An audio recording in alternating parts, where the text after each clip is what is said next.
तज्जयति परम ज्योति समं समस्तैर्णन्तपर्याय दर्पणतलैव सकला प्रतिफलति पदार्थमालिका यत्र। हम भिक्षुदेव हम जैसे निकटवर्ती जीवों को आत्मा के जो सुखी होने का प्रयोजन है उसकी सिद्धि कैसी हो उसका उपाय बता रहे। अपना प्रकरण चल रहा है। आचार्य देव कह रहे कि जिसे हिंसा के फल से डर लगता है उसने हिंसा नहीं करनी चाहिए, क्योंकि हिंसा का फल दुख रूप है। तुम्हें अगर सुखी होना है तो हिंसा नहीं करनी चाहिए। तो प्रारंभिक भूमिका में 8 प्रकार के पदार्थों का त्याग करना चाहिए, क्योंकि उनसे हिंसा होती है। तो ये 8 प्रकार के पदार्थ है मद्य, मांस, मधु और 5 उदंबर फल। इसमें विवक्षाएं अनेक है, हमारी चर्चा वो हो गई है। इसमें मद्य की इसमें वो कह रहे हैं जो रस होते हैं उन रसों के आश्रय से जो उत्पन्न जीव होते हैं, तो मद्य का सेवन करने से उनका घात होता है, तो हिंसा हो ही जाती है। फिर उसके पहले के श्लोक में उन्होंने कहा कि मद्य से मन मोहित हो जाता है, मोहित मन धर्म को भूल जाता है, और धर्म को भुला हुआ जीव निशंक निडर बेधड़क होके हिंसा कर लेता है। हिंसा में फिर चोरी चोट आदि सब आ जाएगा, क्रोध आदि छल आदि सब आ जाएगा। और हिंसा के साथ साथ में भावित रूप में अभिमान आदि सब आ जाते, वो भी हमारी चर्चा हुई। उसके बाद में कल अंत में हमने मांस का क्या दोष है उसकी चर्चा प्रारंभ की थी। तो कहते हैं प्राणियों की हिंसा हुए बिना, प्राणों का घात हुए बिना मांस की प्राप्ति होती नहीं है। इसीलिए जो मांसभक्षी जीव है वह साक्षात हिंसा कर रहे, क्योंकि उसके बिना उसकी प्राप्ति होगी नहीं। 65 नंबर का श्लोक था, मेरे यहाँ पे पेज नंबर 61 है। देखिए हमने पढ़ तो लिया था, ये अन्वयार्थ एक बार फिर से देख लेते। कारण कि प्राणियों का घात किए बिना मांस की उत्पत्ति नहीं मानी जा सकती। जहाँ जहाँ मांस मिलेगा वहाँ वहाँ प्राणों को धारण करने वाला जीव होगा। जब जब मांस की प्राप्ति करनी है तो उस जीव का घात करना पड़ेगा, उसके बिना मिलेगा नहीं। तो ये कह रहे प्राणियों के घात किए बिना मांस की उत्पत्ति, जैसे अनाज की उत्पत्ति मिट्टी आदि के आश्रित होती है, मतलब वहाँ पे बीज आदि होती है, और वैसी बिना मिट्टी बिना जमीन के अनाज उत्पन्न होता नहीं। सामान्य चर्चा कर रहा हूँ, कोई विशेष में कुछ कहेगी उसकी बात नहीं कर रहा हूँ। ऐसे ही मांस की उत्पत्ति, मांस का उत्पादन प्राणियों के घात किए बिना हो नहीं सकता है। तो कहते नहीं मानी जा सकती, इसलिए मांसभक्षी पुरुषों को अनिवार्य रूप से हिंसा फैलती है। मतलब उसका निवारण नहीं कर सकते, मतलब नहीं, निवार्य, जिसका निवारण नहीं हो सकता है, ऐसी हिंसा फैलती जाती है। टीका में कह रहे यस्मात् प्राणी विघातात् विना मांसस्य उत्पत्ति न इष्यते। प्राणियों जीवों के घात के बिना, प्राणों को धारण करने वाले को प्राणी कहते हैं, तो उन प्राणियों के, उन जीवों के घात के बिना मांस की उत्पत्ति देखने में नहीं आती। मांस द्विइंद्रिय आदि जीवों के शरीर में होता है, दूसरी जगह नहीं। अतः उनके घात करने पर ही मांस मिलता है। तस्मात् मांसम भजतः अनिवार्यता हिंसा प्रसरति। इसलिए मांसभक्षी को अनिवार्य हिंसा फैलती है, लगती है। मांस खाने वाला हिंसा को कैसे नहीं करे, अवश्य करे ही करे। और इसलिए इसका फल भी दुख है, संसार है, नरक आदि गति है, क्योंकि इसमें हिंसा, और जितना आरंभ है उतना हिंसा ज़्यादा है। इसलिए महाआरंभ महापरिग्रह नरक आदि आयु का कारण है। आरंभ होता ही इसमें तो हिंसा होती है, इसमें जीवों के घात आदि होते। हम अगर थोड़ा तरकीब से देखें, मनुष्य की जो दांत आदि है यह शाकाहार के लिए बनाए गए सही मायने में, क्योंकि जो शेर आदि होते उनके दांत आप देखोगे या अन्य भी जो मांसल प्राणी हैं, और इनके पानी आदि पीने की भी आप अवस्था देखोगे तो ये रसना इंद्रिय का जो अपना जीव है उससे पानी पीते हैं और हम होठों से पीते हैं। तो ये सब आप देखोगे रचना ही ऐसी हुई हुई है, बट जीव इसका विचार अच्छे से करता नहीं है, और बहुत सारे जीव मांस आदि के भक्षण में लग गए। ज़्यादा कहने की आवश्यकता नहीं है, ये बाहर में कहने के लिए थोड़ी सी ये प्रोसेस चालू हुई है कि हमने मांस छोड़ के वीगान खाते, ये खाते वो खाते। वीगान वाले भी बहुत सारे हैं, आउट ऑफ इंडिया में बहुत चलती है प्रोसेस, इंडिया में भी थोड़ा थोड़ा आने लग गया है और होगा भी, मुझे ज़्यादा जानकारी नहीं है। बट उसमें फिर इसकी जगह पे वो, उसकी जगह पे वो, और परिणामों में वैसा निखार नहीं आया है तो उतना फ़ायदा नहीं होता है। बात इतनी सी है, परिणाम की ही बात है। तो यहाँ पे कहते हैं मांस से होता है। 66 नंबर का बहुत महत्वपूर्ण श्लोक है, इसमें ज़्यादा सामान्य चर्चा ही है, क्योंकि मैंने मदिरा में मांस की बहुत सारी चर्चा ले ली, अभक्ष की बहुत सारी कर ली हमने चर्चा, काल मर्यादा की भी कर ली। उसके बाद में त्रस आदि उत्पन्न होते तो वो तरकीब से सब बिठा लेना, कोई विशेष बिंदु होंगे। इसके आगे वाले श्लोक में एक आध विशेष बिंदु आ सकता है। देखिए 66वें श्लोक के उत्थानिका में लिख रहे, आगे कोई कहे कि स्वयं जीव को न मारे तो दोष नहीं, उससे कहते अगर हम नहीं मारे, जैसे ये बहुत सारा चलता है ना साहब, हम कहाँ उस दुकानदार को कह रहे हमारे लिए आलू के वेफर्स बना दो, वो तो उसका बना रहा है। यानी जो कहते हैं सामान्य रूप से दिखने में ऐसा ही है, तुम तो उसको कह नहीं रहे हो कि तुम वो आलू को ये करके उसके वेफर्स बनाओ, बट आप अगर थोड़ा सा सूक्ष्मता से देखें, वो आलू के वेफर्स कितने बनाएगा, जितना डिमांड होगा, जितना डिमांड होगा उतना ही सप्लाई करेगा। ये अर्थशास्त्र का बेसिक नियम है। अगर डिमांड नहीं है तो सप्लाई की आवश्यकता ही नहीं पड़ेगी, चलेगा ही नहीं, माल सड़ जाएगा, वो नुकसान क्यों करेगा अपना। तो तुम और तुम्हारे जैसे जीव अगर आलू के वेफर्स लेने चाहते हो तो ऑटोमेटिक वो बनाएगा। अगर उसके 5 किलो का डिमांड है तो 5 किलो का बनाएगा, 10 किलो का है तो 10 किलो बनाएगा।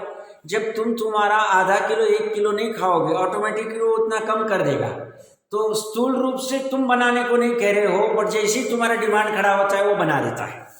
तो कहीं ना कहीं तुम्हें दोष लगता है, भले ही कारित का दोष नहीं कहोगे तो कथनचित चलेगा, बट कहीं ना कहीं दोष तुम्हें लगेगा। सूक्ष्मता में देखो, स्थूल बुद्धि से दिखता नहीं। ऐसी ये क्या कह रहा है कि साहब हमने किसी प्राणी को मारा नहीं, मर गया, अपने आयु खत्म हो गई, मर गया, उसका मांस खाए तो क्या है। तो अमृत चंद्र देव को ये भी प्रॉब्लम पता था, तो उन्होंने क्या श्लोक रचा है, एक बार उसका पाठ कर लेते हैं। यद्यपि किल भवन्ति मांसम स्वयमेव मृतस्य महिष वृषभादे तत्रापि भवति हिंसा तदाश्रित निगोत निमर्थनात्।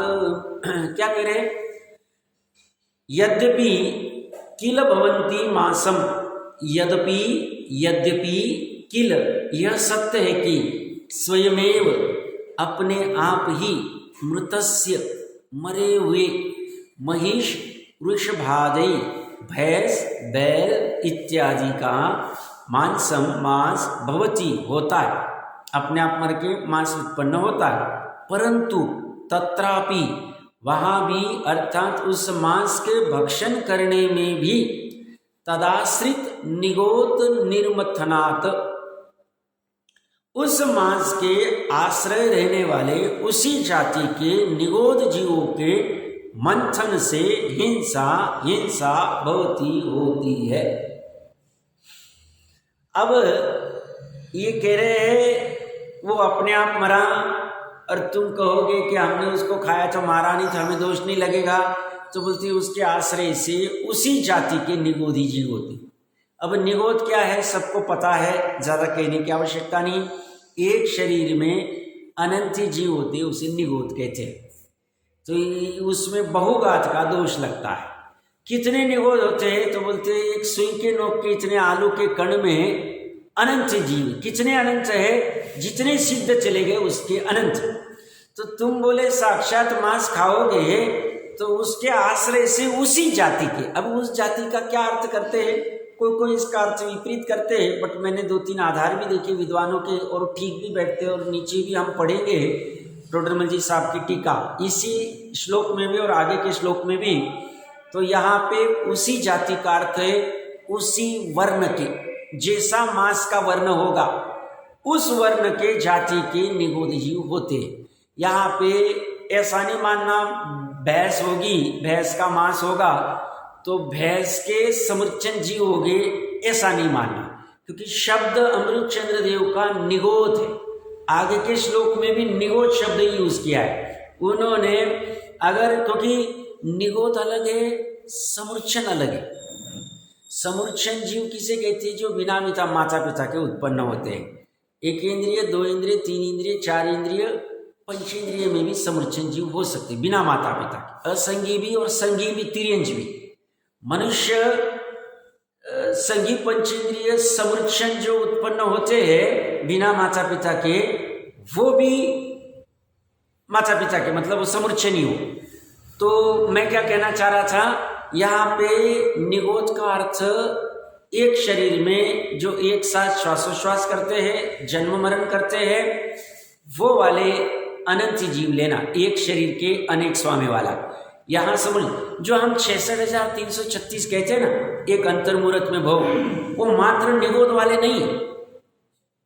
66,336 भव एक श्वासोश्वास में 8-10 बार वाले, वो समृचन जीव है, शुद्र भव वाले जीव जिनका एक श्वासोश्वास में 18 बार। तो वहां पे 2 इंद्रिय के 80 भव, 3 इंद्रिय के 40 भव, 4 इंद्रिय के 20 भव, पंचेंद्रिय तिर्यंज के, असंगी के 8, संगी के 8 और मनुष्य के 8। ये जो कहा है ये उस इंद्रिय के धारी जीव होते, भले पूर्ण नहीं कर पाते।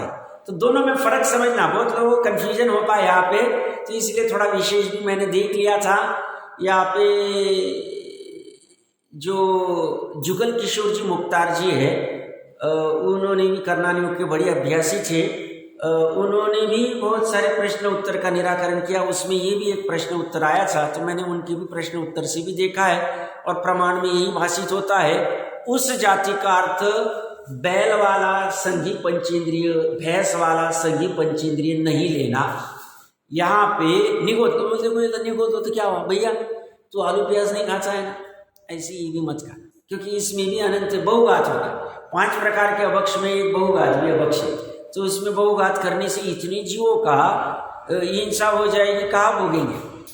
और जैसे हम आलू प्याज में एक कण में अनंत जीव मानते हैं, बहुघात मानते हैं, ऐसे इसमें मान ले। आगम कहता है, हम कैसे माने साहब, क्यों माने आगम? आगम को क्यों माने? 6 द्रव्य 7 तत्व 9 पदार्थ, देवगुरु शास्त्र, स्वपर और आपा का कथन सही है, ये भी कथन सही, मान लेना, मानना पड़ेगा और कोई ऑप्शन नहीं आपके पास। अब आपको केवल ज्ञान प्रकट करना पड़ेगा या विशेष अवधि ज्ञान आदि में दिख जाए, परमाणु आदि, उसका विषय तो समझ में आ सकता है, बाकी ज़्यादा दिमाग नहीं लगाना, मान लेना। हाँ, अभी तुरंत हम तो ऐसे भी मांस तो डायरेक्ट खाते ही नहीं है, उसमें कोई बाधा ही नहीं, मतलब वो, बट इनडायरेक्टली कहीं जहाँ मांस का अंश रह सकता है उसको अवॉइड कर सकते हैं क्या, उसका अभाव कर सकते हैं क्या, वो चर्चा चल रही, वो देख लेना चाहिए, जिसका मैंने विस्तार से कल परसों भी कहा था। आप मानो या मत मानो, मैं तो अपने युक्ति के आलम्बन से कह रहा हूँ, बाजार की रेडीमेड चीज़ों में मांस होता ही है, अंश होता ही है। अंचना जल त्रस की पर्याय में, बाकी और कुछ भी नहीं कह रहा हूँ, और क्या डाला है उसने, उसमें जा ही नहीं रहा हूँ मैं। आपको मानना पड़ेगा, वहाँ पे मांस का अंश होता है, तो हम रेडी चीज़ें आके डायरेक्ट खाए या उस चीज को किसी में मिक्स करें, मसाले आदि या आटे आदि लेके आ गए बाजार के रेडी में और उससे कुछ बनाया हमने घर पे, तो भी उसमें मांस का अंश है, हमें उसके निगोदी जीव के मारने का दोष लगेगा। ये आपको मानना पड़ेगा। मांस के आश्रय से निगोदी जीव होते, डायरेक्ट हो जाए, अंतर्मुद हर समय में अनंचे अनंचे होते। अभी तुरंत बाजारू चीजें छूटेगी नहीं, श्रद्धा ज्ञान पे कर लो और कैसे उपाय ढूंढे उसके लिए मैं चर्चा कर रहा हूँ। बाकी मेरा कोई और दूसरा कारण नहीं है, क्योंकि ये बाजार की चीजें 30-40 साल में भारत में आई है, ज्यादा काल नहीं बचा, इसके पहले छे ही नहीं। मैंने कभी कहा होगा कहीं एकदम दुर्गम जगह गए थे जहां 10-20 ही घर है, हिमाचल आदि के वहां पे स्पीति आदि कोई एरिया है, वहां पे 10-20 घर, एक छोटी सी टपरी है, टपरी पे भी कुरकुरे मिल रहे हैं, वेफर्स मिल रहे हैं। आप कल्पना नहीं कर सकते कहाँ पहुंच गया है ये। अभी 30 साल 40 साल में पहुंचे, इसके पहले था नहीं, ये मानना पड़ेगा आपको। बुजुर्गों को पूछ लेना, हमें भी पता है, हमने भी देखा है 40-50 साल पहले वाला क्या था। तो ये छे नहीं अभी का है, उसको सत्य मत मान बैठना। तो उसमें कैसे दोष को अवॉइड कर सकते हैं वो देखना चाहिए। और अपनी घर की वस्तुएं जो भी आटे मसाले आदि जो भी भोजन आदि में यूज करते घर की, उसमें कैसा मर्यादा के अंदर करने का प्रयास कर सकते हो देखना, क्योंकि उसमें त्रस की उत्पत्ति होती है। हमने चर्चा की हुई काल मर्यादा की, जब चर्चा की थी भक्ष्याभक्ष की, वो छोटे से बुक के आधार से। तो वो प्रयास करना कैसे कर सकते हैं, थोड़ा कठिन लगेगा, 4-6 महीने साल भर प्रयास करना चाहिए। हमारा उद्देश्य बहुत बड़ा है, उद्देश्य छोटा नहीं है। हम अनंत संसार का अभाव करने निकले। अनंत संसार के अभाव करने के लिए ये कुछ भी चीज नहीं, ये बहुत बड़ी बात नहीं। इससे अगर होगा, आगम कह रहा है और हमें आगम के ऊपर श्रद्धा है, क्योंकि जिसे देवगुरु शास्त्र की श्रद्धा ही नहीं, वो धर्म का उपदेश सुनने का पात्र ही नहीं। चिलोई पन्नची जी में आता है कि मिथ्या दृष्टि जीव वहाँ अभवी जीव या मिथ्या दृष्टि जीव वहाँ 8वें कोट में नहीं जाता। तो वहाँ मिथ्या दृष्टि का अर्थ अगृहित मिथ्या दृष्टि लेना, गृहित मिथ्या दृष्टि नहीं। जिसे उस सर्वज्ञ की महिमा आ गई है वो वहाँ पहुँच गया, बाद में वहाँ सम्यक दर्शन करे तो करे, नहीं करे तो उसकी प्रॉब्लम, उसके परिणाम नहीं सुधरे तो अगृहित मिथ्या। बाकी गृहित मिथ्या तो त्यागे बिना वो देव के पास जाएगा ही नहीं, दिव्य ध्वनि सुनेगा ही नहीं, उसकी पात्रता ही नहीं बनेगी। ऐसे ही हमें अगर आगम में श्रद्धा नहीं है, हमारी पात्रता ही बनी नहीं अभी तक, हमें इस पे श्रद्धा करनी चाहिए। और जितना बच सके उतना प्रयास करना चाहिए, धीरे धीरे श्रद्धा से और ज्ञान से तो अभी हो जाने चाहिए कि ये सही कह रहे। अब रही चारित्र की अपेक्षा से उपाय करना बहिरंग का, उसमें थोड़ा समय लग सकता है, हमें भी लगा था, हम क्या कहे अभी लगा था, अनादि के संस्कार है। और दूसरी चीज है, हम पंच परावर्तन को मानते हैं, अनंत बारी सब भोग क्या है, एक भी ऐसा नो कर्म वर्गना नहीं जिसे भोगाने हमने 3 लोग के। तो ये छुटपुट की 3 पाठ चीजों के लिए क्या करना। जैसे कई कथन आता है, तो अपनी एक काली कलुटी स्त्री के लिए इतना मोहित हो रहा है, तूने देव आयु में इतनी सारी देवांगना को भोगा है, उसे भूल गया तू। ऐसी तूने अनंत काल में अनंत परावर्तन में इतने द्रव्य भेगे, और ये 3 पाठ अभक्ष वस्तु जो एकदम लेखने बनाई हैं और कैसे क्या की होगी, उसके लिए तू इतना मोहित हो रहा है, तो उसके लिए त्रिकाली को लटका देता है, ये जगह ठीक नहीं। समझ में आ रहा है मैं गंभीर बात कह रहा हूं, क्या कह रहा हूं मैं,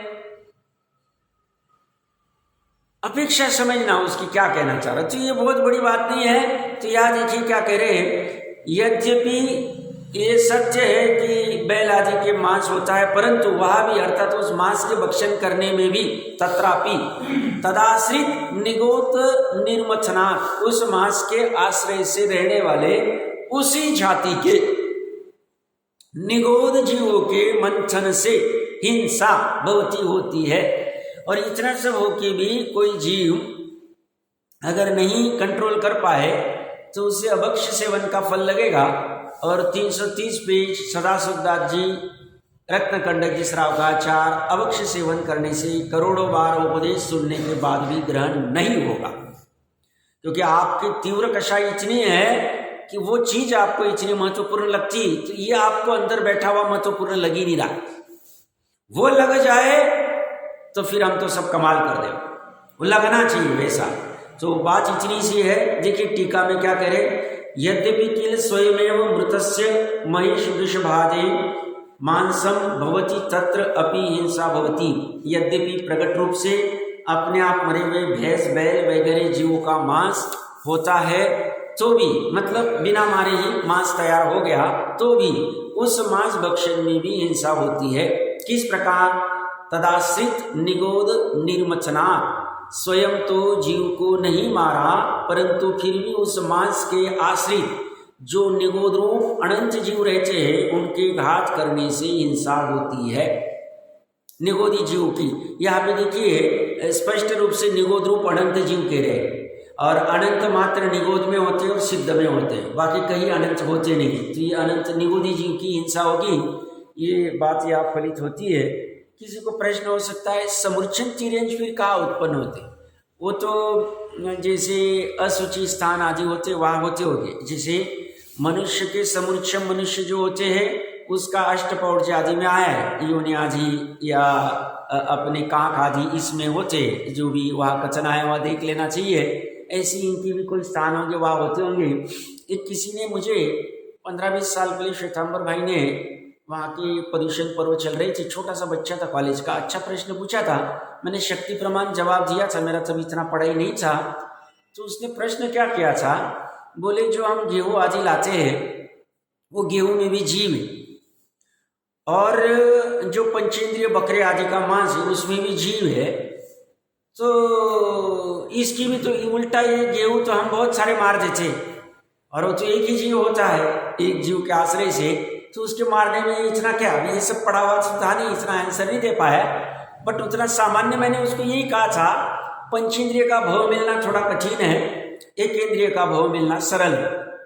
तो जितना कठिन प्राण जितने ज़्यादा बढ़ते जाते उतनी कठिनता है, तो वहाँ उस अपेक्षा से ज़्यादा तीव्र कषाय ज़्यादा हिंसा होती, इतना सामान्य कहा था। बट इसमें वो बैल आदि या जो भी हाथी आदि या जो एक जीव है उसके इसमें भी अनंत से निगोदी जीव का घात होता है एक। और दूसरा है इसमें मांस आदि नहीं होती, गेहूँ आदि में बाजरा आदि में, इसमें जो एक इंद्रिय में होती नहीं, इसलिए हमें लिए वो भक्ष्य कहे। अब कोई कहेगा साहब ये भी तो बाजार नहीं मिलता है, पता है बाजार से लाके उसको सोध के धो चो के सुखा के अच्छे से रख के निकालने के बाद फिर से देख के फिर उसका आटा आदि या जो भी बना के उसकी रोटी आदि करते वक्त भी फिर से सो देंगे, परोसते वक्त सो देंगे, खाते वक्त सो देंगे, हर जगह सो देंगे, इसमें हमारा विवेक लगेगा, उतने प्रमाण में हमारी विशुद्धि हुई है। और वो हम डायरेक्ट नहीं खा रहे, हम उसकी पूरी प्रक्रिया करके वो देख कर रहे, उसमें मैं वैराग्य भी हो रहा, क्योंकि इसमें वैराग्य नहीं होती, इसमें नोट गिनते पैसा मिल जाता है, सब इजी हो जाता है, वस्तु मिलती भोग लेते फेंक देते खत्म हो जाती बात। इसमें तो आपको एक एक चीज करनी पड़ेगी, आपको जरूरत पड़ी तो नौकर आदि नहीं होंगे तो धूप आदि में खड़ा रहना पड़ेगा, सुखाना पड़ेगा, आटा पीसना पड़ेगा, सब करना पड़ेगा। इसमें आपको लगेगा अरे ये सब क्या कर रहा है। एक तरफ जिनवानी कह रहे अनादिधन आत्माएं तो भोजन खर्चा नहीं, सिद्ध समान है, तुझे सिद्ध अवस्था में अभी रहना चाहिए, और मैं किस में उलझाऊं, ये वैराग्य खड़ा करता है। इस अपेक्षा से भी ये साइंटिफिक काम, साइंटिफिक मानो, हमें तो इससे बहुत वैराग्य होता है। सामान्य मैंने पहले भी उदाहरण लिया था, बाजार में एप्पल मिलता है या ककड़ी मिलती है, उठाई और डायरेक्ट मुंह को लगाई, ऐसा तो जैनी कभी करता नहीं। अब जैनियों को भी ज्ञान नहीं रहा तो भी करने लग गए, वो अलग बात। डायरेक्ट एप्पल आदि लिया और डायरेक्ट खाने लग गए, सब डॉक्टर ने कहा उससे दांतों का अच्छा होता है, ऐसा कभी नहीं, तो सुधार। अब वही दूसरा जीव सुधारेगा और खाएगा, और तीसरा जीव धोएगा, सुधारेगा, फिर उसको आगे पे आदि पे गर्म करेगा और फिर खाएगा। इन तीनों में आसक्ति का फर्क, इन तीनों की विशुद्धि का फर्क, मानो न मानो, बात ऐसी। जो आगे आदि पे करेगा उसको इच्छा हुई अभी खाने की, अब वो लाएगा, धोएगा, सुधारेगा, गरम करेगा, इसमें उसको 5-7-10 मिनट लगेगा, उसका उतना इंद्रिय संयम मानो। एक प्राणी संयम है, एक इंद्रिय संयम, दोनों चीजें हैं, मानना पड़ेगा। और दूसरे वाले का तो कुछ नहीं, खाया पिया भोग वाला संस्कृति वाला है, तो इसलिए अपनी हर चीज साइंटिफिक, और इससे वैराग्य खड़ा होता है। इतना सब क्यों करे, छोड़ो ना, कहा इतनी झंझट, इतना आराम करो, इतने बर्तन धोने करो, आदमी छोड़ता जाता है, फिर इतने में काम हो जाता है, फिर उसकी श्रद्धा भी हो जाती है, खाने से मैं निरोगी रहूंगा, नहीं खाऊंगा तो निरोगी नहीं रहूंगा, मैं ये खाऊंगा तो मुझे ये रोग नहीं होगा, ऐसा भ्रम निकल जाता है। जब वो समय सार जी की वो गाथाएं पढ़ता है, जीव अपने आयु से जीता है, अपने आयु कर्म से मरता है, जीव अपने कर्म से सुखी दुखी होता है, तो उसको सुखी दुखी करता है, ऐसा मानता है, तो मिथ्या दृष्टि है। ऐसी ही पुद्गल से, पर से, अनाज से मैं सुखी दुखी होऊंगा, ऐसा मैं मान्यता छोड़ गई। फिर भूमि के अनुसार जितना रोटी सब्जी जो कुछ खाना है रहा गया उतना खा लिया, बट उससे मैं निरोगी रहूंगा, उससे मैं सुखी रहूंगा, ऐसी मान्यता नहीं रही। मान्यता की मेन बात चल रही, तो इसमें सहजता आ जाती है। देखिए यहाँ क्या कह रहे हो, तो ये कह रहे मरे हुए भैंस बैल वगैरह जीवों का मांस होता है, तो भी मांस भक्षण में भी हिंसा होती है। किस प्रकार? तदाश्रित निगोद निर्वर्थन, तो स्वयं तो जीव नहीं मरा, जीव को नहीं मारा, परंतु फिर भी उस मांस के आश्रित जो निगोद रूप अनंत जीव रहते उनका घात होता है। तो ये घात चलता ही रहता है। ये दूसरी चीज हुई। अभी आगे की बहुत गंभीर चीज है, इसको थोड़ा सा एक बार पाठ करते। आगे मांस में निगोद की उत्पत्ति कहते हैं, स्पष्ट रूप से निगोद ये संज्ञा मात्र वनस्पति में साधारण नाम कर्म के उदय वाले को ही है और अन्य किसी को नहीं है। एक बार पाठ करते हैं। आमास्वपि पक्वास्वपि विपच्यमानासु मांसपेशीषु सातत्येन उत्पाद स्तजातीनां निगोतानां। अरे बाप रे, गजब है। अमृत चंद्र देव 2 जगह निगोद शब्द यूज कर रहे।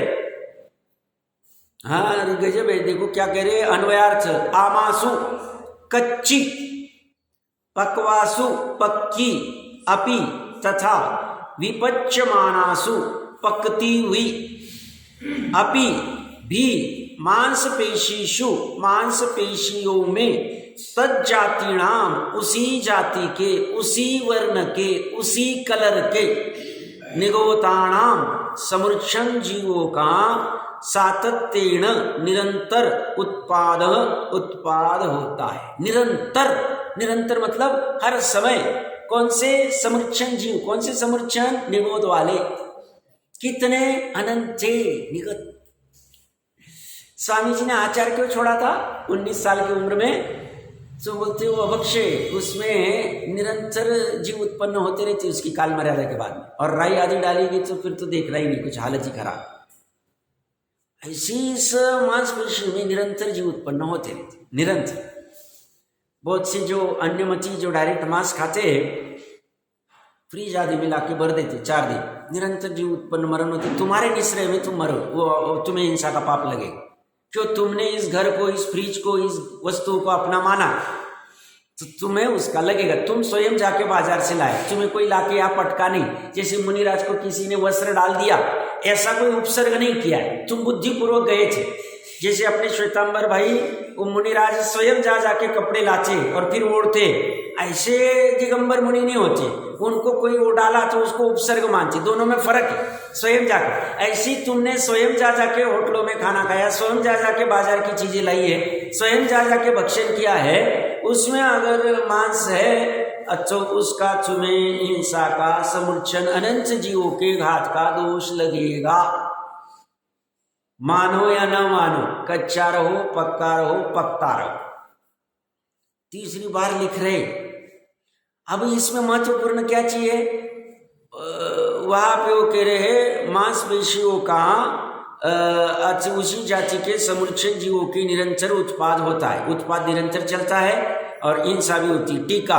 और दूसरी चीज महत्वपूर्ण एक दिमाग में रखना, तिर्यंच और मनुष्य, कुछ मनुष्यों को छोड़ दो, भोग गुण आदि के या जो तद्भव मोक्षगामी होते, उनकी आयु शोकक्रमी नहीं होती। शोकक्रमी मतलब उपक्रम से मरती, कदली घात आदि जिसे कहते हैं, आयु का मरना। मतलब पूर्वभव में किसी ने मान लो पंचम काल वाला जीव है, अपने वर्तमान वाला पंचम काल की आयु 120 के आसपास मानी गई, जितनी भी होगी देख लेना चाहिए आगम क्या कहता है। मान लो किसी ने 100 साल की उम्र बांधी पूर्वभव में और उसका 60 साल में मरण हो गया, मान लो। तो कोई कहेगा साहब बांधी तो 100 थी, 60 कैसे हो गई? तो उसके उपक्रम लगने से 40 साल की आयु अंचर मुहूर्त में भोग की खत्म कर दी, उसकी उदीर्णा होगी, आयु की उदीर्णा होगी। इतना हो सकता है अंचर मुहूर्त, बड़ी गजब विचित्र अवस्था है, फटाफट सब काम हो जाए। क्यों? ये श्रेणिक राजा के अंचर मुहूर्त में सातवीं नरक का बंध हो गया, 33 सागर को, और 70 कोड़ा कोड़ी का दर्शन मोह का बंध हो गया। और थोड़ी काल में पुरुषार्थ किया तो 70 कोड़ा कोड़ी अंत कोड़ा कोड़ी आ गया अंचर मुहूर्त में, और 33 सागर रूपम 84,000 कैसे हो गए? कर सकते, सामर्थ्य, दोनों तरफ सामर्थ्य चलता। सहज निमित्त निमित्तिक संबंध में इतना प्रकरण क्यों ले रहा हूं? तो कोई कहेगा सब फिर सर्वज्ञ का देखना गलत हो गया। सर्वज्ञ गलत नहीं हुआ। आदिनाथ भगवान ने केवल ज्ञान के पहले समय में कोई जीव ने 100 साल का जो उदाहरण लिया ना, आयु बांधी और 60 में मरेगा, दोनों चीजें एक साथ देख ले। एक साथ बांधेगा 100 और 60 में काल कर जाए, 40 का ऐसा होगा। और उसमें निमित्त क्या होगा वो भी, कौन से क्षेत्र में होगा वो भी, कौन से काल में होगा वो भी, कौन से भाव से होगा वो भी, और किस द्रव्य का होगा वो भी। द्रव्य, क्षेत्र, काल, भाव और निमित्त सबको एक साथ जान लेते, दोनों अपेक्षित। इसलिए उनका केवल ज्ञान झूठा नहीं होता। कि कोई कहते हैं साहब 100 देख लिया तो फिर 60 में मर गया, तो झूठा नहीं भैया। 100 भी देखा था बांधा हुआ और 60 में जाएगा, ये भी पहले समय में देख लिया। जब आयु बांधेगा तब नहीं। आयु तो मान लो उसने आप बांधी होगी, इन्होंने तो एक कोड़ा कोड़ी सागरों पहले ही देख लिया। केवल ज्ञान का अर्थ क्या होता है, ये निर्णय करना चाहिए हमें। मैं क्यों बात कह रहा हूं इतनी, तो तिर्यंश को और मनुष्य को क्यों नहीं मारना, तो सब उसका शोक में आए, तुम निमित्त बने ना, तुम्हें फल लगे। तुमने उसके प्राणों की कीमत नहीं समझी, उस चींटी के, उस निगोद के, कोई भी जीव होगा, तुमने अपनी कषाय, अपनी रसना इंद्रिय को ऊर्ध्व किया, तुम्हें उसका फल लगे। और फिर असंख्य काल तक, असंख्य कल्प काल तक एक इंद्रिय आदि में ही तरस्पर ही प्राप्त नहीं हो रही। मनुष्य में भी जैन धर्म 700 करोड़ में से कितनों को प्राप्त हुआ है? 40-50 लाख। उसमें से दिगंबर कितने हैं? 20 लाख होंगे। उसमें से कितनों को शास्त्र स्वाध्याय करने के भाव होते हैं? कितनों को 6 द्रव्य 7 तत्वों के नाम पता है? कितने 12 महीने 365 दिन हर रोज 1 घंटा 2 घंटा 4 घंटा स्वाध्याय कर पाते? बड़ी विरले, महापुण्य लगता है इसके लिए। और ये अनिश्च काल बाद हुआ है कि मैं मजाक नहीं कर रहा हूं, आगम के आधार से कह रहा हूं, युक्ति के आलंबन से कह रहा हूं।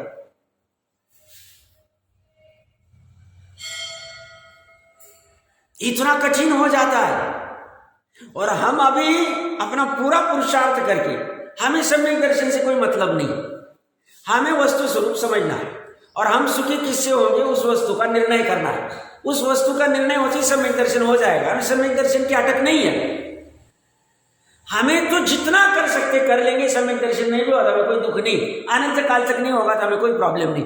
हमें बस वस्तु स्वरूप एग्जैक्ट जानने में आना चाहिए। 6 द्रव्य से जो विश्व बना है और उसमें जो एकमात्र वस्तु कहते अनंत गुणों का समरूप त्रिकाली शुद्ध आत्मा, वो बस हमारे जहन में अच्छी से समझ में आ जाना चाहिए। निकल में इतना काम करने के लिए हम पुरुषार्थ कर रहे हैं, सब मनुष्य वो को सार्थक करें। और वो करने के लिए धर्म ग्रहण का, धर्म का 74 श्लोक में फिर से नहीं पढ़ के बताऊंगा, बाद में पढ़ लेना, 50 नहीं 5000 बार पढ़ लेना। धर्म के उपदेश का पात्र कौन? तो 8 चीजों का त्याग करते। तो उसके लिए तो हमें धर्म करना है। धर्म वस्तु का स्वभाव है, मेरे वस्तु का स्वभाव शुद्ध है, ज्ञायक है, सुख है। उस स्वभाव का धर्म प्रकट करने के लिए मुझे 8 चीजें नहीं छोड़ सकता। मैं पूरी दुनिया छोड़ सकता हूँ। ये 8 चीजें क्या बड़ी बात है? श्रद्धा बोल रही है, चारित्र में ऐसा अभी नहीं होगा, पूरी दुनिया नहीं छूटेगी, हमें पता है। श्रद्धा का जोर कह रहा हूं मैं, ज्ञान का जोर कह रहा हूं मैं। लगेगा, ऐसा लगाना पड़ेगा। सभी बहुत ज्यादा हो रहा है, ज्यादा क्या हो रहा है? परिणामों की बात चल रही है। और परिणाम में हो जाए तो बाद में बाहर क्रिया की कोई बहुत बड़ी बात नहीं, सही में कठिन काम नहीं। हमें तो कभी ऐसा बाहर जैसा लगता ही नहीं कार्य।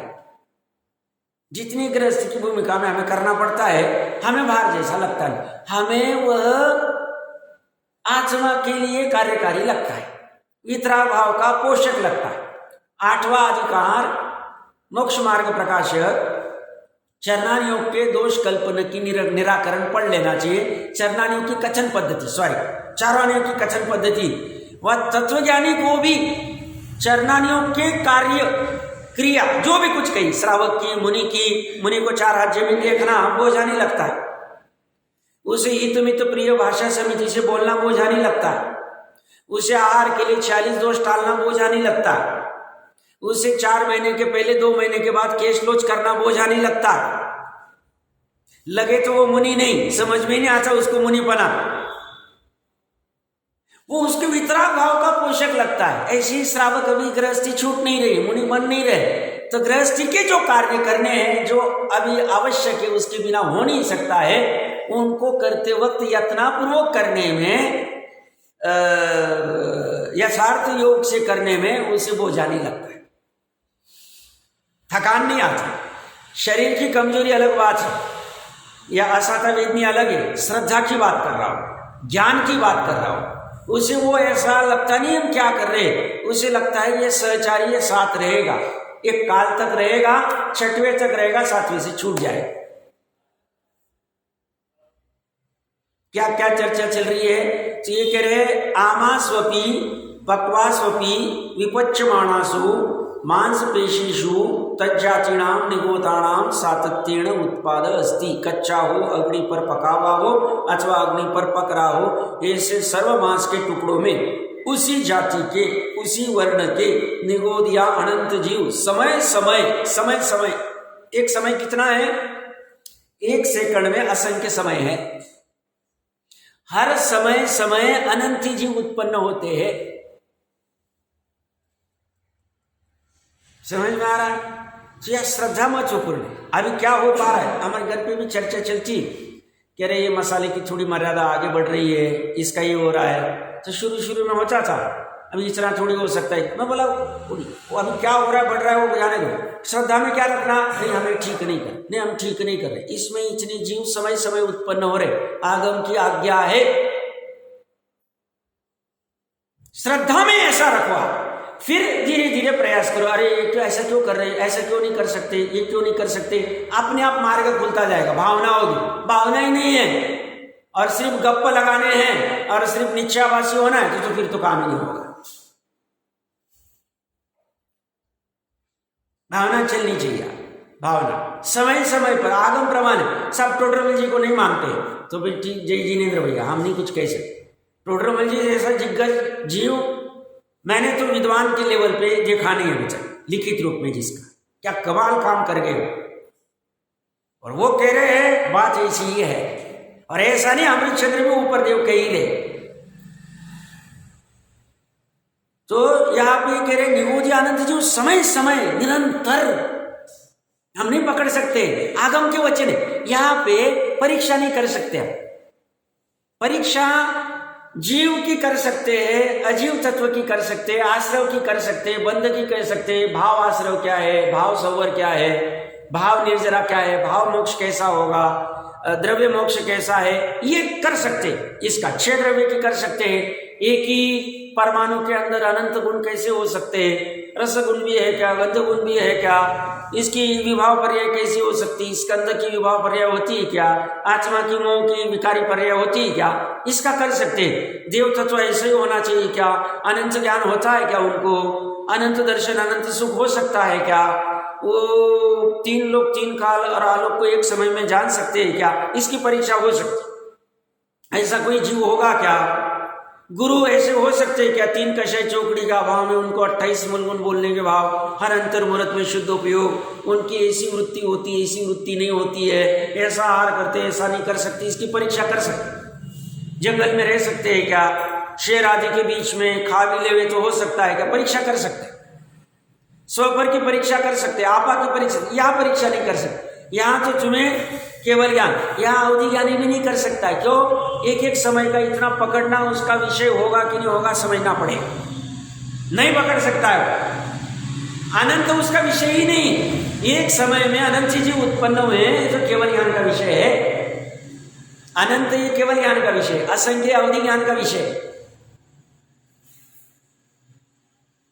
तो यहाँ तो आगम प्रमाण, इस आगम का सब ये सत्य आगम में कैसे निर्णय किया, भैया अब तक कुछ गड़बड़ लग रही तुझे, मान ले सत्य, ये बात इसी कह रहे। तो इस तरह से फिर शांति आ जाए, फिर उपाय ढूंढने लग जाता है, जैसे ख्याल में आता है। अब पहले ज्ञान ही नहीं था, पता ही नहीं था, सब इसमें इतना मरते हैं, बाजार के इसमें ऐसा होता है, इसमें ऐसा होता है, इतने मर्यादा के बाद भी इतना होता है, ज्ञान ही नहीं था। अज्ञान से ही दुख हो रहा है, बंध हो रहा है। ज्ञान हो जाएगा, उपाय ढूंढ लेंगे। ज्ञानी प्रत्याख्यान है, ज्ञानी त्याग है। किसका त्याग, ज्ञान ही प्रत्याख्यान है। 34वीं गाथा समय सार जी, ज्ञान ही प्रत्याख्यान है, ज्ञान ही त्याग है, ज्ञान ही दुख का त्याग है, ज्ञान ही संसार का त्याग है, ज्ञान ही मोक्ष का ग्रहण है। जो भी आपको लगाना लगा लो, लगा लो, लगाना पड़ेगा आपको। तो ये कह रहे अनंत जीव समय समय पर निरंतर उत्पन्न होते रहते हैं, सर्व अवस्थाओं में मांस के टुकड़ों में निरंतर उसी मांस जैसे, उसी मांस जैसे, उसी मांस के वर्ण जैसे नए नए अनंत जीव उत्पन्न होते रहते। अभी कोई ज्यादा होशियारी करता है ना, उसको ये आधार दिखा देना, और हम भी होशियारी करते अपनी होशियारी भी निकाल दें। बहुत सी जीव होशियारी करते, मुझे अच्छा नहीं लगता। मैं तो आगम को उर्दू रखता हूँ, मेरे को कोई भी चीज बात है नहीं, प्रश्न पूछती नहीं आती, बोलो आगम देखना पड़ेगा, जरूरी नहीं मुझे सब आए। अच्छा आगम में ऐसा कहा है, ठीक है, फिर मेरा गलत है, खत्म हो गई बात। ज्यादा दिमाग नहीं लगाने, आगम के आगे चलना नहीं ज्यादा, क्योंकि पंचम काल में आगम ही हमारे को चिराने में समर्थ, शादवाद रूप। और अगर नहीं आगम ज्यादा होशियारी करे तो इसमें अवर्णवाद होगा, दर्शन में होने का आश्रय होगा। आगम का अवर्णवाद हो रहा है कि नहीं हो रहा है, नहीं मान ही नहीं रहना हम। अगर हम ये नहीं मानते सतत सतत अनंत जीव का, तो हम अवर्णवाद कर रहे। श्वेतांबर भाई तो कर ही रहे, केवली को कवलहार आदि मान के, हम भी कर रहे। अगर नहीं मानते, हम ये 8 चीजों का त्याग करना चाहिए। धर्म तभी धर्म के पात्र होते, हम नहीं मानते, नहीं आत्मा को कुछ जरूरत नहीं, सिद्ध समान आत्मा है, तो हम आगम का वर्णवाद कर रहे हैं। और दर्शन मोह के कारण क्या है, पढ़ लेना चाहिए। वाह, 15वां सूत्र होना चाहिए, 6वें अधिकार तत्वार सूत्र जी। अब भूतकाल में जो हो गया चिंता मत करो, एकांत में प्रायश्चित करो। वर्तमान और भविष्य के लिए सुधरने के लिए हम कर रहे हैं, और वर्तमान और भविष्य में भी हम श्रद्धा और ज्ञान को ठीक करने के लिए आए, चारित्र का हो जाए। श्रद्धा ज्ञान ठीक हो गई, चारित्र में जो त्याग करना है छूट जाए, उसको कोई बहुत बड़ी बात नहीं है, हमारे लिए कोई प्रॉब्लम ही नहीं है वो चारित्र का। चारित्र तो हल्ला है, हम अगर ज्ञान और श्रद्धा ठीक कर ले, अनंत अनुबंधी टिक ही नहीं पाएगी, अनंत अनुबंधी टिक नहीं पाएगी। अब प्रत्याख्यान वाली कषाय किसकी क्या ताकत है उसकी, वो तो छूट जाएगी, अर्धपुद्गल के पहले उसका नाश होने वाला है। समझ में आ रहा है क्या कह रहा हूं मैं? तो हतोत्साही मत हुई, डरने की जरूरत नहीं, ये सजग होने की जरूरत है। बस वर्तमान और भविष्य के लिए चर्चा चल रही है, तो बात इतनी थी। आगे वाला श्लोक पढ़ लेते हैं और अन्वयार्थ पढ़ते हैं। इसमें एक वर्ड तो बहुत मुझे अच्छा लगा है, वो तो जब चर्चा करेंगे बात कर लेंगे। आगे मांस से हिंसा होती है ऐसा प्रकट करती, मांस से देखो उनका मन भरा नहीं है। ऑलरेडी 65, 66, 67 3 श्लोक लगा दिए, चौथा श्लोक लगा रहे, 4 श्लोक लगा दिए। देखिए आप अगर अच्छे से देखोगे 226 मेरे ख्याल से श्लोक है इसमें, उसमें से 90 श्लोक तक हिंसा की चर्चा चल रही, उसके बाद सत्य आदि की चलेगी। तो आप देखोगे तो लगभग 40% पूरा हिंसा पे और भूमिका जमाने भी लगा दिया उन्होंने। निश्चय व्यवहार क्या है, कैसे उपदेश ग्रहण करना आदि आदि भी लगा दिया। अब देखना गजब काम किया। एक बार इसका पाठ करते हैं। आमां वा पक्वां वा खादति स्पृशति वा पिशित पेशीं स निहन्ति सतत निचितं पिंडम बहुजीव कोटिनाम। अन्वयार्थ क्या करे, जो जीव आवाम कच्ची वा अथवा पक्वाम अग्नि में पकी हुई, पिशित पेशीं मांस की पेशी को, खादति खाता है, पक्के या कच्चे को खाता है, वा अथवा स्पृशति छूता है, स वह पुरुष सतत निचितम निरंतर इकट्ठे हुए बहुजीव कोटि नाम अनेक जाति के जीव समूह के पिंड का नियंत्रित घात करता है। महत्वपूर्ण क्या है अमृत चंद्र देव का, कोई बताए? हाँ ये बहुत महत्वपूर्ण है, ये बहुत महत्वपूर्ण बात करें, गंभीर श्रद्धा की बात कर रहा हूं मैं, अभी चारित्र की बात नहीं कर रहा हूं। श्रद्धा में क्या होना चाहिए? हमारे घर में काल मर्यादा के बाहर का आटा है, त्रस जो उत्पन्न हो गए, उस आटे को भी छुएंगे तो उसके आधार से जो त्रस उत्पन्न हुए, उसके आधार से जो मांस है, उसका अनंत जीवों का घात हो रहा है। हमने बाजार की चीजें लाके रख दी घर पे, डाइनिंग टेबल पे, बाहर की नमकीन लेके आ गए जो अनशने जल आदि से भरी है, वो अनशने जल को हम छू के भी दे रहे, हम खा नहीं रहे। सब हम तो नहीं खाते, अब मेहमान आते तो रखना पड़ता है, सब क्या करें, सब क्या करें साहब। मेहमानों के लिए हम डूबने को तैयार है, अनंत जीवों को मारने को तैयार है, तो हम उसको छूते भी है तो भी हम हिंसा कर रहे। ये कह साहब हम हाथ से थोड़ी छूते, चम्मच से देते। चम्मच किसने पकड़ा है? ज्यादा होशियार भैया वक्र मत बन, तू जाएगा, डूबेगा, तू तीरने के लिए आया यहाँ पे, तो तू अच्छे से समझ। और तेरा राग घटा, बस बात इतनी सी, राग घटेगा तो बाहर का छूट जाएगा। और घर वालों को अब माचा वे नहीं, इतनी समझदार है, धर्म पत्नियां कही जाती इनको, ये अगर दिमाग में ले तो बहुत सारी हिंसा घटा सकती वर्तमान और भविष्य का। अभी इन पे डिपेंड, और भाइयों को भी ठिकाने कर सकती, क्योंकि भाई माचा बहनों का सुनते हैं सामान्यता। तो अब देखना चाहिए क्या करना चाहिए। अब ज़्यादा विषय नहीं करता हूँ मैं, समय आ गया, छूने का दिमाग में रखना, छूने से भी होता है हिंसा। ओम नमः।